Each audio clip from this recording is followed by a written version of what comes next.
Hi friends, Nikhil ఎప్పటి నుంచో ఎదురు చూస్తున్న సినిమా అండి ఇది స్వయంభూ. ఈరోజు టీజర్ రిలీజ్ చేశారు. చాలా రోజుల నుంచి డిలే అవుతూ ఉంది, కొన్ని గ్రాఫిక్స్ వల్ల కానీ లేకపోతే కొన్ని టెక్నికల్ వర్క్స్ వల్ల. సో ఈరోజు ఎట్టకేలకు సినిమా టీజర్ అయితే రిలీజ్ చేశారు. త్వరలో సినిమా కూడా రిలీజ్ అవుతుంది. ముందు టీజర్ ఎలా ఉందో చూద్దాం, తర్వాత రియాక్షన్ ఏందో చూద్దాం.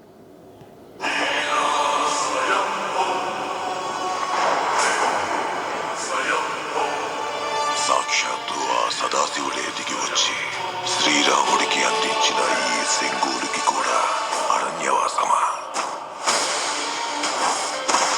యుద్ధమా, అంతర యుద్ధం. ఇంత పెద్ద రాజ్యాన్ని చేజెక్కించుకున్నాం కానీ ఆ సింగూరు వల్ల ఇంకెంతకాలం పేళ్ల నోలని కొత్తులతో మూయించాలి కాలబండక.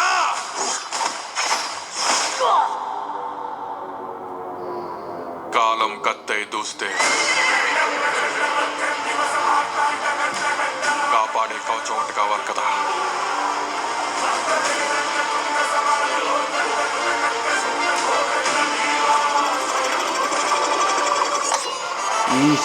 ఈ షాట్ అయితే చాలా అంటే చాలా బాగుంది. కాలం ఏదో ఒక చోట నశిస్తుంది మిత్రమా, కానీ తెగింపు ఎంత దూరమైనా వెళ్తుంది. ఒక్క ప్రాణం కూడా కోల్పోకుండా యుద్ధం నిలవదు కృష్ణ. అదే యుద్ధ నీతి.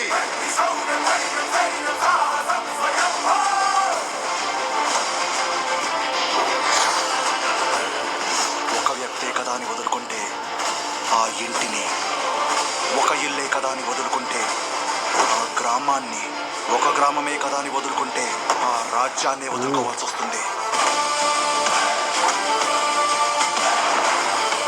సంయుక్త మీనన్ కూడా చాలా బాగా, ఇది నీతి కాదు, మంచి మంచి క్యారెక్టర్లు వస్తున్నాయి దానికి. నిజం.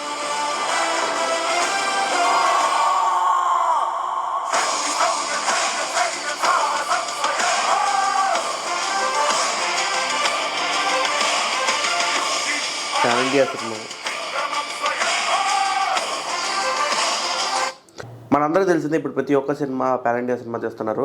50-60 కోట్లు అంటే ఓకే, నాకు అంత ఆ బడ్జెట్లో ఇంత మంచిగా సినిమా తీశారంటే నాకైతే బాగా నచ్చింది. అంటే టీజర్ అయితే చాలా బాగా నచ్చింది.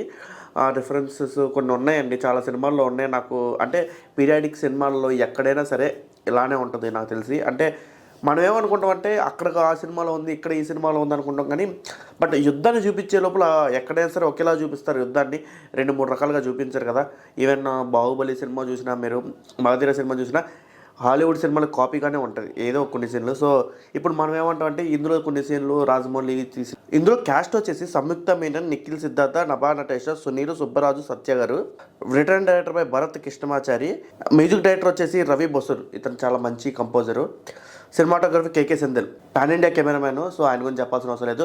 ముందుగా ఇలాంటి సినిమాలు తీసినప్పుడు తలకన్నా ఎక్కడ వస్తుంది సార్, విఎఫ్ఎక్స్. ఆ విఎఫ్ఎక్స్ని చాలా డేంజర్ అండి, చాలా కట్స్ ఉంటాయి అమ్ము. సో దీన్ని మెయింటైన్ చేయాలి మనం. సినిమా కథ ఎంత బాగా రాసుకుని ఇలాంటి సినిమాలకి విఎఫ్ఎక్స్ చాలా స్ట్రాంగ్గా ఉండాలి. నేను కొన్ని చూశాను, లైటింగ్ పడాల్సిన చోట పడట్లేదు, చూడగానే ఇది సెట్ అనిపించడం కొన్ని ఉన్నాయి ఇందులో. సో దాన్ని మనం ప్రత్యేకంగా చెప్పాల్సిన అవసరం లేదు. సో తను కూడా 100-200 కోట్ల రూపాయల బడ్జెట్ అని చెప్పలేదు కాబట్టి మనం అంత వెతకాల్సిన అవసరం లేదు. నా రియాక్షన్ వచ్చేసి ఇది. సో మీకే అనిపించిందో కామెంట్ బాక్స్లో కామెంట్ చేయండి. మళ్ళీ కలుద్దాం వేరే వీడియో.